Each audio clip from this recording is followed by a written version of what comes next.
So, mate, thanks, mate. You've been up at Hamo South for a while, and if you're new to this room or to the conference or the workshop, you might not have met Shem before, but we've been speaking with Shem for 5 years, roundabouts. You came right in at the start, right?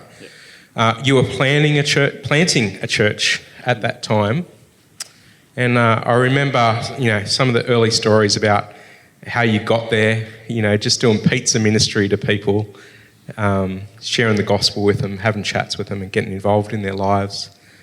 And it's been really interesting to see how Shem's been going, and Grace, and Bear now, their son Bear. So I just wanted to ask you, mate, how are things going? Yeah, things are good. I was here with Paul and Alice from our church, and Paul saw the question and wrote down some things, so I'm just going to try and recall what he wrote. But Paul came to faith in our community and knows our church really well.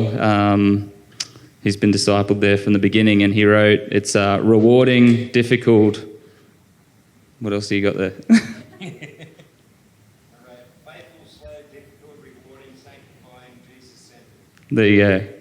It's and it is all those things. I've always described ministry as hard but good. It's hard but good. You've got to endure with people, and you've got to endure through the out of season times. You've got to preach the word and rebuke, correct, and encourage one another, and the Lord will grow. He will build his church, and the gates of hell will not prevail, as he promises. And of course there's struggles, right? Being in any church, there's struggles, but you guys have, especially Grace, she's had some real physical struggles, and God seems to be sustaining you both, and it's really good, mate. Oh, absolutely. He's been gracious to us. Yeah. Being part of the Reaching Everyday People Workshop Committee is that we get to talk about what we're going to do next year. This is so exciting because we get to kind of brainstorm and work out what we think you guys want to hear about. And Shem, you came up with an absolute golden nugget at our last one. We were kind of discussing, what are we going to do? We need some fresh ideas. How good has this one been? This has been awesome. But do you want to share with what was on your heart and what we're going to go with next year?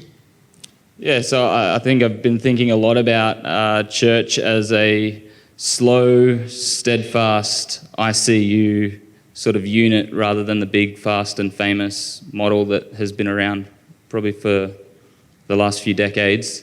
So church being intimate, relational, what we've been talking about, but also trusting in the sovereignty of God in the midst of mess. So my picture is patient fermentation, the idea that yeast and sugar creates a fuzz in the keg and then turns into something good, if you like beer, I guess. Do you make your own beer? No, I don't, but it's just an idea. But patient fermentation, that there is a messiness in relationships in the church, that we need to trust God that he is using that for good. And I think of David in 2 Samuel, he's been king for quite a while, but now his son is going to revolt against him.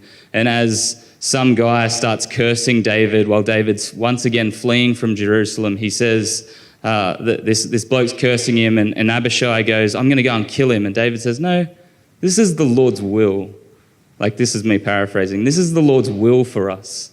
The Lord's will for me right now. So trusting in our intellectual theology, but living that out practically. Do we believe that the people God has placed in our church are there for our good and our sanctification? And are we going to be patient in the midst of that conflict? So I believe ministry is meant to be full of conflict because it's different people with different sins clashing up against each other, and God's bringing out the dirt so that he can remove the dross and make us pure as gold, but as Peter says, better than gold.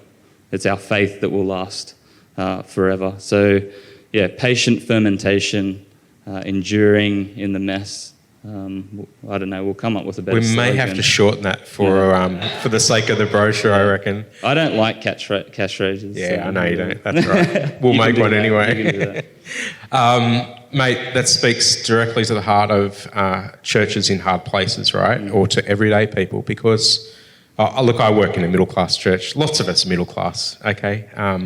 We hate conflict. We struggle with it. We run a mile when there's conflict in our churches.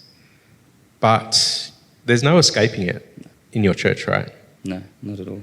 So you've got to It's get our comfortable ministry. with it somehow. It's your ministry. That's going to be great. I hope that's a bit of a hook. We'll probably tighten up the title a little bit, but so it's a bit more palatable. But I reckon thanks for your direction on that, mate. It's I know it's prayerful. I know your heart is for the gospel and just for growing churches that are trying to reach people in hard places. So thank you. Cheers. Thanks.